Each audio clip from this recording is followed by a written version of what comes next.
Hi everybody, welcome to the Vic Hugo Show. I want to thank you for taking time out of your day to pretty much check our episode out. So I have a very special guest today, Miss Klarissa Rivera. Hi, thank you for having me. Of course. So welcome to the show. If you want to pretty much introduce yourself to the people, what is it that you do? Okay, so my name is Klarissa Rivera. I am an esthetician. I'm also a spiritual mentor. I have been spiritual since I was a little kid, but I started really diving into it in my early 20s. And then that kind of my healing journey snowballed into me opening a spa and becoming an esthetician. Awesome. So that's pretty much what got you into it, right? My own healing journey, yes. Okay. And you say when you've had it since you were a kid, what do you mean by that? Like, did you have an experience or? I was raised by my grandparents. They were raised very Catholic. My grandma was actually raised by a priest. So we grew up very Catholic because of the way she was conditioned and taught. So, but she incorporated a lot of spirituality into our upbringing, into our religion, as far as like lighting a candle for this saint. And we also grew up in poverty, so that it ties into the holistic part of everything for me, because we didn't have money for medicine. We needed to go find herbs to help ourselves. Wow. Yeah. Okay. Cool. Like, I've always wanted to get into it, because I think nowadays everything is like a pill. You know, like, headache pill, or any kind of pain pill. So when you say herbs and stuff like that, where do you get them from? Anywhere. Like, you could get rosemary from the grocery store. Rosemary would be something beneficial that you could use for your hair or for your skin. Ginger. So a lot of things, as far as me being an esthetician, it would begin from internal. So it would begin from your gut health. Oh, okay, gotcha. But you would incorporate herbs into spirituality, if that makes sense. But you can incorporate it into holistic lifestyle as well. In what way though? Like, do you burning it or? Yes, so making teas. Okay, gotcha. Making teas. When you make candles, if you were somebody who makes candles, you can incorporate herbs into your candles to promote whatever intention that candle is being made for. Like, if you wanted to attract money, you could put patchouli leaves into that candle to attract money. Yeah, that's crazy. And then you could also do crystals as well into that. That's kind of you hear about all this stuff, right? But you don't know how factual it is, or I think people just kind of brush it off no, it doesn't work or whatever. Right. But I mean, when I was a kid, okay, I was raised here in El Paso and in Juarez, and I have family in Torreon, right? Okay. So one summer I was over there and I got really sick. And one of my aunts was like, tienes ojo. And I was like, what the hell is that? So they did the egg thing and everything, and it actually did work. So is that the same thing, or is that more witchcraft? I definitely do that. I do that as part of a cleanse. I will do them on myself, and my kids, my family members will ask me to do that for them as well, but mainly once a month, because you're really, especially if you're somebody who's around a lot of people. For me, I touch a lot of people, so I'm absorbing literally their energy if you don't properly cleanse yourself. You walk into a space and they're not cleansing their space, and whatever's consuming their space might get onto you, or that's so crazy, but it's so true. I mean, you go in there, you can go into a place and you're you just feel it feels weird or whatever, and it's cool that energy is everything, right? So I mean, how would you recommend switching to positive energy? Because I mean, I feel the world now is super negative, and even a lot of people, you try to do something good and it's always gonna be oh no, you can't, or nah dude, this is gonna happen. What would you say to somebody, hey, this is a good pathway to switch that negative to positive? I would say, I know you've heard this saying before, but it really truly, that person's response to you that person's negative response to you truly is a projection of what is going on within them. That is an insecurity that they have, and it's not yours if you don't want it. So for example, like, hey, I'm going to start this business. If you're telling your friend, like, hey, I want to start this business, and they're like, no, it's not going to be successful because XYZ. Yeah. Well, that's just their fears or their insecurities being presented, and they're projecting it onto you. So you don't have to absorb that if you don't want. So you could be, and energy can be transformed from negative to positive. So you can, if you absorb it, you can say, look, this is not mine, but if I do absorb it, how am I going to transform it into something positive? And it all stems from yourself within. So it's like, it's going to sound different for everybody. True, but it doesn't it suck when it's like your family or your friends, you know? And so how did you handle it? Like, did you get any negativity whenever you started your business? And yes, was it family? Was it friends? Yes, and I think I still do and I have but it's also something that I have experienced with my big Hispanic family, who is very like judgmental, and they're all very hard-headed and very right. So I grew up with that mentality or environment, I should say. So I'm very accustomed to it, and so I think that that's what helps me personally. Gotcha. But I also am aware, and because I grew up around it, it's like I can point it out better in other people. Yeah, and I asked you because, I mean, even when I started doing this, right? Yeah, I got like super negative responses from like people that were close to me, you know? And not that it was like, it was kind of like, nah, dude, come on, like, why are you gonna get into that, you know? And I'm kind of used to it too. Like, I've always had that mindset of like, I don't, like, if I want to do it, I'm gonna do it, you know? I don't care what anybody says, but it is kind of, I know I'm a little mentally strong in that aspect of it, but I know a lot of people aren't, you know? That's why I ask, like, what advice you can give to anybody that gets that negativity. And because let's be honest, that stops a lot of people from following their dreams and stuff. So you know? more of like, then if that's the case, if you allow it to stop you, it's more allowing your insecurities or your fears dictating your actions, dictating your life. So it depends on your willpower too. That's awesome. Yeah. No, I totally agree with that. Okay, so let's say you weren't doing this.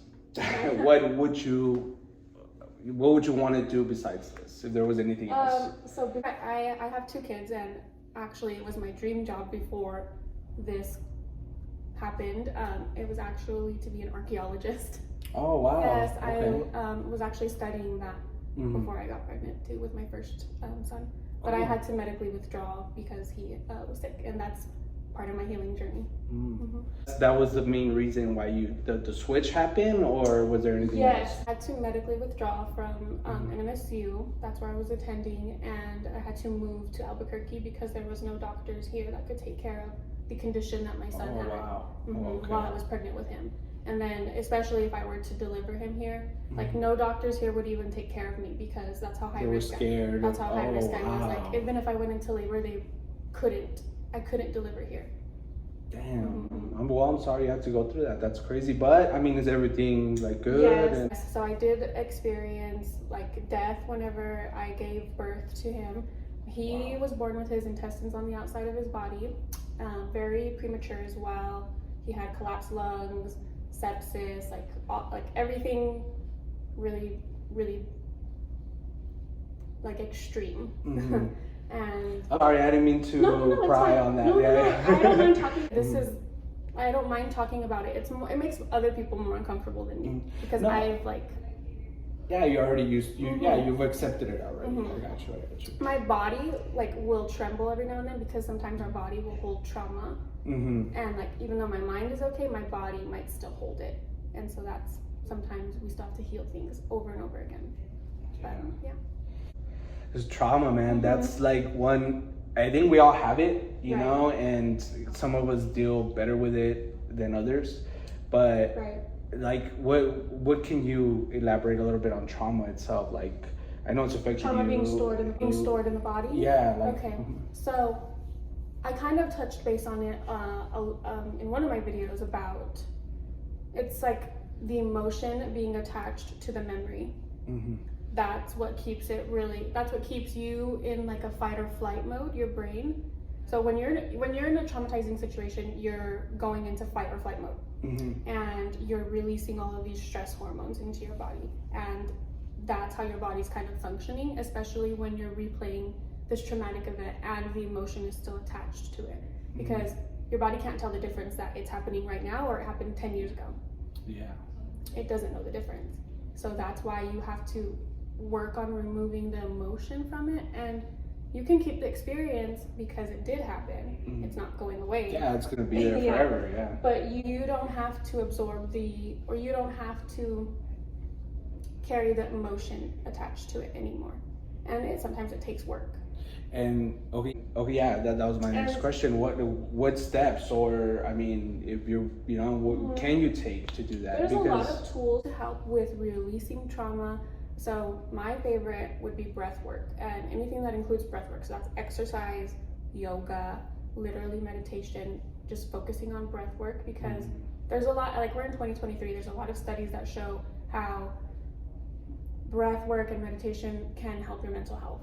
Yeah. So if anybody just wanted to do more research on that, it's available because we're in 2023 now. Yeah. And there's a lot more resources. But so I like yoga, I like breath work, and then I also like movement, because sometimes you'll feel it like in your body. It'll feel like you're sore, like maybe your hips are a little more stiff, or maybe you feel it up here, like in your shoulders, and that's like trauma. And sometimes you need to like move it out, and you can literally like command it out, but it's more mental. Yeah, I was about to say, so obviously me doing this is not gonna, but so you have to get in that mindset of like get out. Yes, and I think people also expect immediate results, but it's basically the same thing as going to the gym and doing squats and expecting big muscular glutes. Do you know what I mean? It's like a muscle that you have to be consistent with, you have to practice, you have to work it out. Gotcha. And it's the same exact thing with healing. I totally agree with it, just because I think we all experience a hard time through like COVID and stuff like that, you know what I mean? To where we were forced to be locked in or whatever, or even just trauma itself. And like I've had my fair share of it, and yeah, there was a super dark time where I was just like fuck everything, and you just kind of like let go of everything. And what brought me kind of back to like getting to that mental state, of just positiveness, was going to the gym, was going to play basketball, so yeah, I totally agree with that. We not only are releasing hormones that are like endorphins and serotonin when we exercise, so that's literally what's happening in our brain chemically, but we're releasing like through our sweat trauma, if you think about it, or through movement and through breath work. We're also doing like spiritual work, and we just aren't even aware of it. But if you wanted to see it like that, and if you wanted to be aware of it, you could use it as a tool. And like every drip of sweat that comes out today, I want to release this resentment for XYZ, or I want to release this pain I feel for XYZ with every drip of sweat today. You could do it that way. That's intense. That's pretty cool. That's actually a very good way to see it, and then it gives you that motivation to actually do it. Yeah. You know what I mean? There's that extra push. So 10 years ago, did you think you'd be where you are now? 10 years ago, I was 18. And that is whenever I had my son. Oh, wow. So, okay. So I definitely didn't see myself here. I didn't, to be honest with you, not even sure if I was going to have to bury my son or not. So, and then he's okay now. So 10 years later now, he's in 4th grade, and I have another daughter who's healthy. So, well, I'm glad everything worked out, honestly, because there's so many. I think like a lot of people, like being a kid myself, like it just doesn't register. I think to a lot of people, I was literally like in high school 2 seconds ago. Yeah, no. Now I have to grow up. And in every aspect of it, right? Because now your life is dedicated to this child, and you just experienced a lot of emotional shit, and that's not to say everything you've been through before that, that starts coming out because like when I became a dad, like I didn't really think of a lot of stuff, and then when I became a dad, like all these other emotions like came out of nowhere, you know, and like all these other traumas, all these other, and I was like, what the hell? Where's this coming from? It's like a way of healing. So unhealed wounds will surface, especially like in becoming a parent. I think for a lot of people, a lot of unhealed wounds will surface and rise because they don't, like if you think of your body as a home, what do you want to allow to live in your home?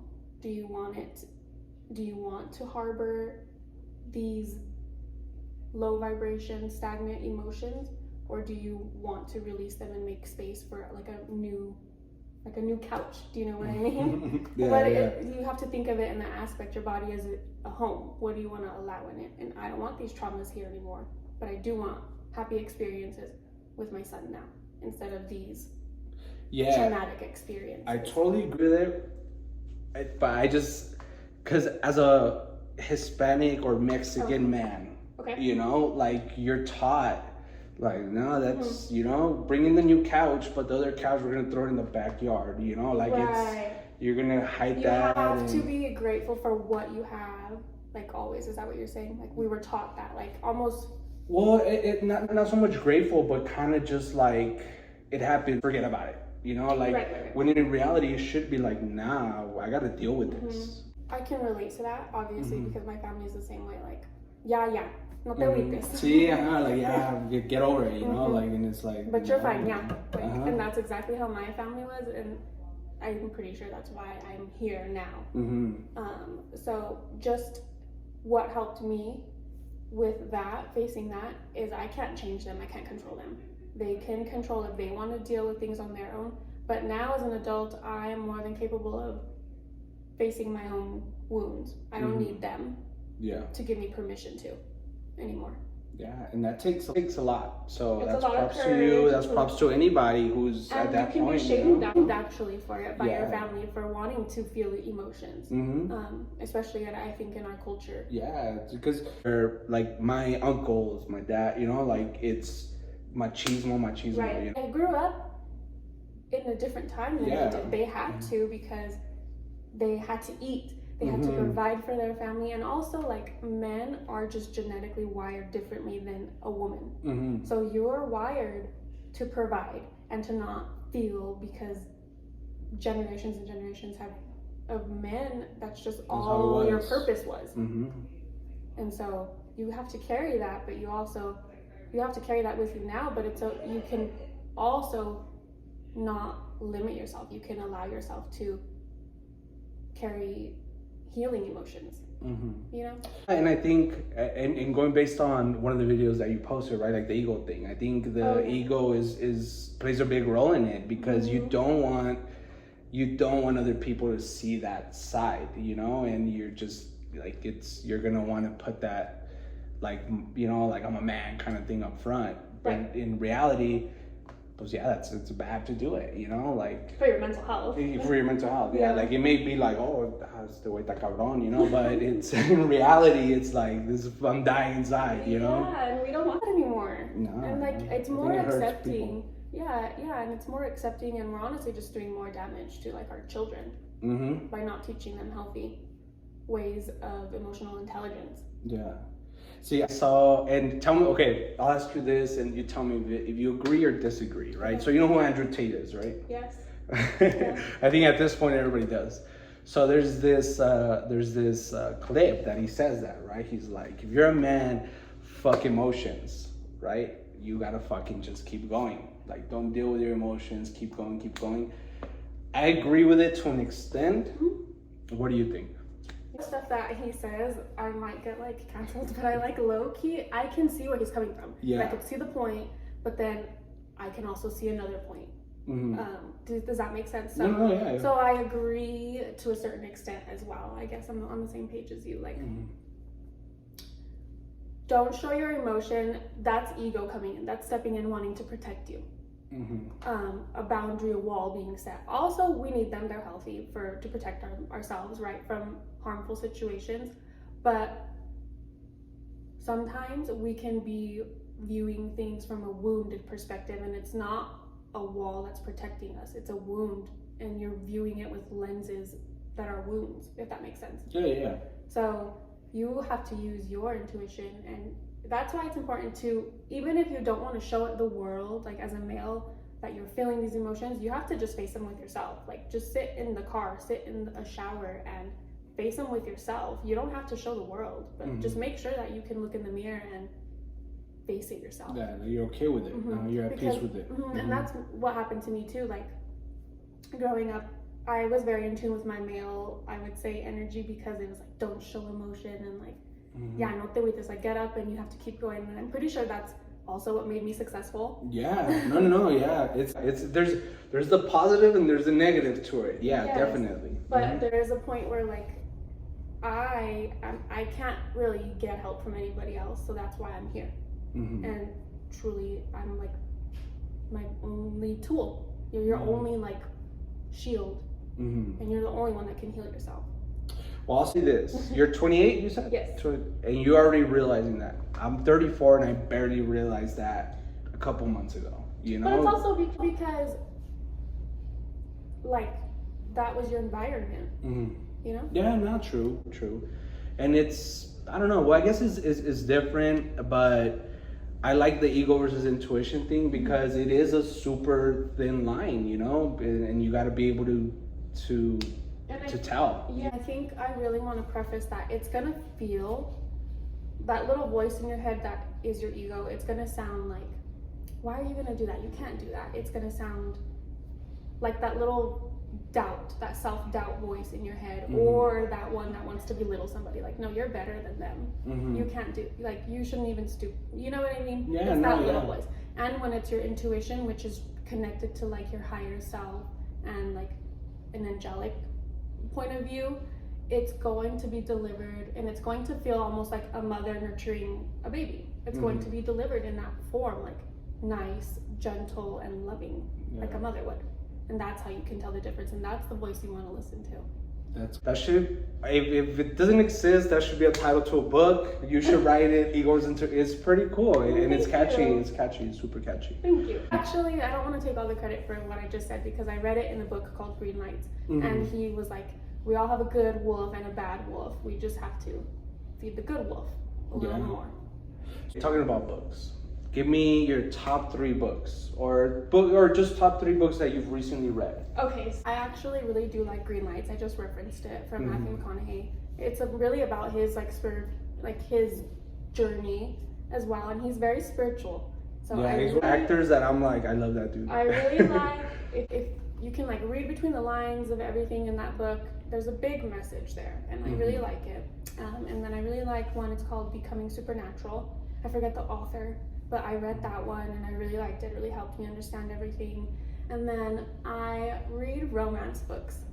So those are like, but those I like don't have a lot of time. And then I'm currently reading an Ayurvedic book, because that's what I'm going to transform the spa into, is an Ayurvedic spa. Well, I'm sorry, I have no idea what that is. So Ayurveda is a practice, and it's a Middle Eastern practice. It's actually been around longer than Chinese medicine, and they focus on combining your mind, your spirit, and your physical body, and like all of them together, because they all work as a whole.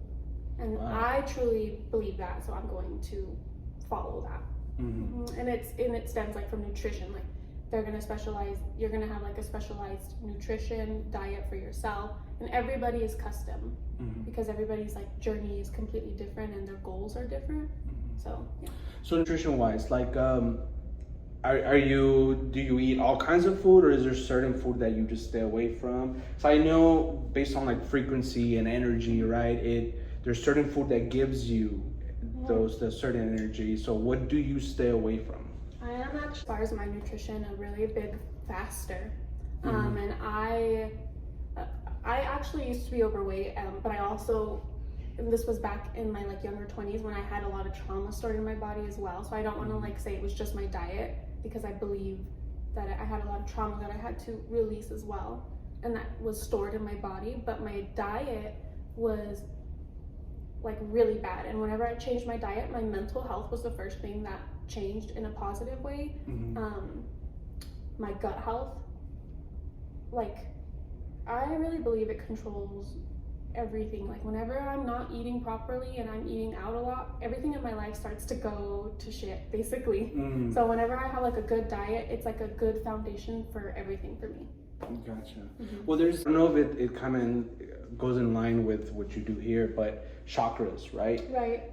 So when you fast, sorry, I meant to touch base on this. Yeah, You're good. I have ADHD. So do I. So that's why I'm like going from chakras to this. Yeah. Okay, so with fasting, or like for example, whenever I'm having a client and I'm going to channel their loved ones in spirit, I will like fast for a week, because when you're channeling spirit, you're using your sensory like your nervous system, and you have your senses, you're using those, but a chakra is like attached to each of those. So it's like your third eye chakra would be like your pineal gland, your heart chakra, obviously your heart, your sacral is attached to like your gut, and then your solar plexus would be like your reproductive organs. And when you're channeling spirit, it's not through your third eye, it's actually through your gut. So whenever your body is too busy processing, like especially protein, like meat and hard greens that are just hard proven facts that it's hard for your body to digest, it's going to be hard for you to connect and have like a clear message. They don't teach you this it's like at literally school. A lifestyle. Yeah, no, it really is. And some things that I've seen, right, is based on your like color too, right? Like certain colors activate those chakras, or is that just myth?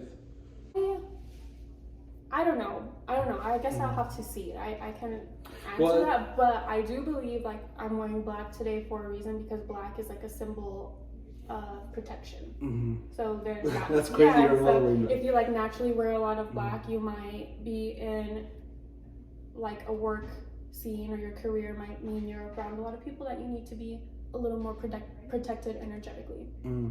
And your body's crazy. Just like naturally doing it, and you don't even know. Yeah, and that's what I'm saying, because I saw like red, right? Red, I think, was a chakra for your stomach, or for this area.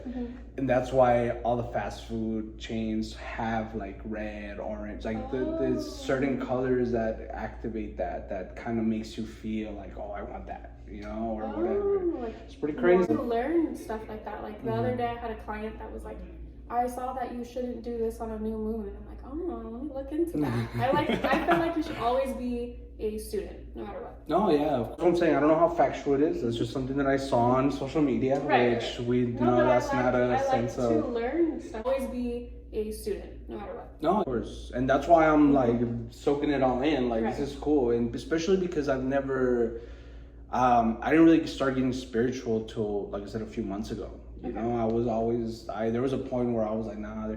I had a similar experience to, I had a stillborn, like when I was like 21, 22. I'm sorry. And we actually like delivered the baby, dude. Like, you know, we saw that was like super trauma for me, you know what I mean? And it took a while, and yeah, there was a while where I was like super dark times, you know?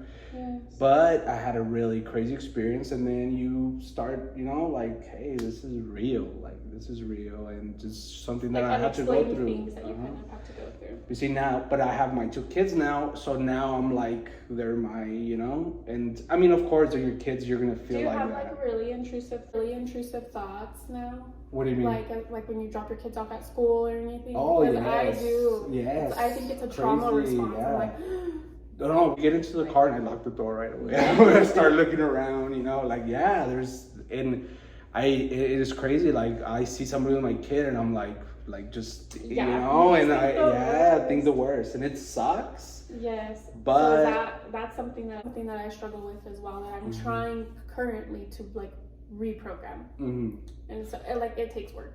No, yeah, of course.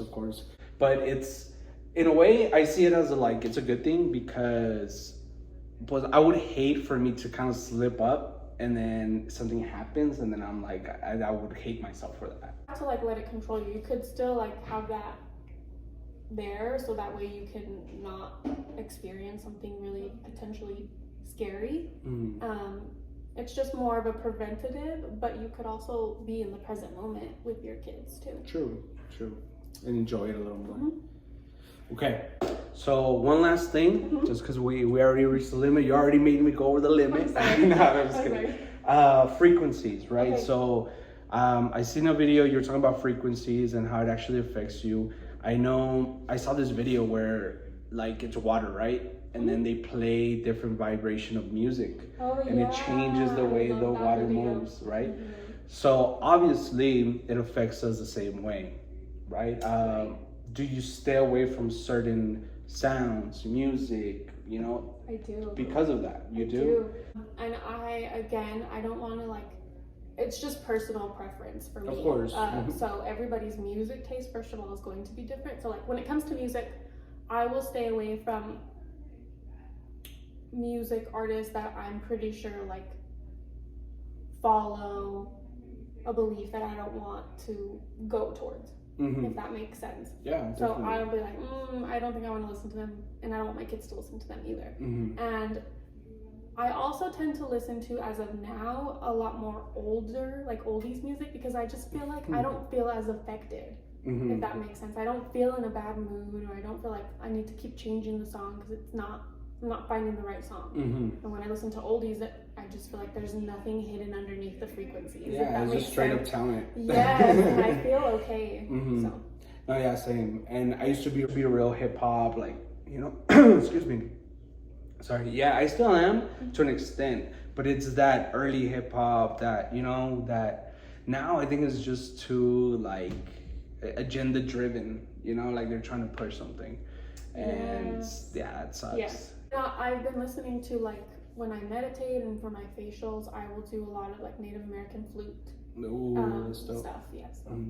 I've always wanted to do like one of those shaman experiences, but it's like, have you done any of that? Or I have not, but I want to. It's actually on my bucket list. Yeah. Yes, they don't do that here, like in New Mexico. It's like an Arizona thing. Yes, or like Mexico. Oh, Mexico too. Yeah. Well, yeah, that's pretty much it. That's gonna conclude our interview here. Is there anything else you want to say to the people? If you want to just let them know where they can find you, where we're at, you know, so they can come check you out and some of your services. Thank you for having me. I am located in Las Cruces, New Mexico. You could find me on Instagram or Facebook or TikTok, Klarissa Rivera or Klarissa Rivera with a K. I am an esthetician, so I will do facials, but I am more holistic based, and I will incorporate crystals to support your energetic needs. For whatever that may be, for every client, it varies. So I will do a custom facial for everybody and a custom energetic cleanse for everybody as well. But yeah, that's pretty much it. All right. Thank you guys.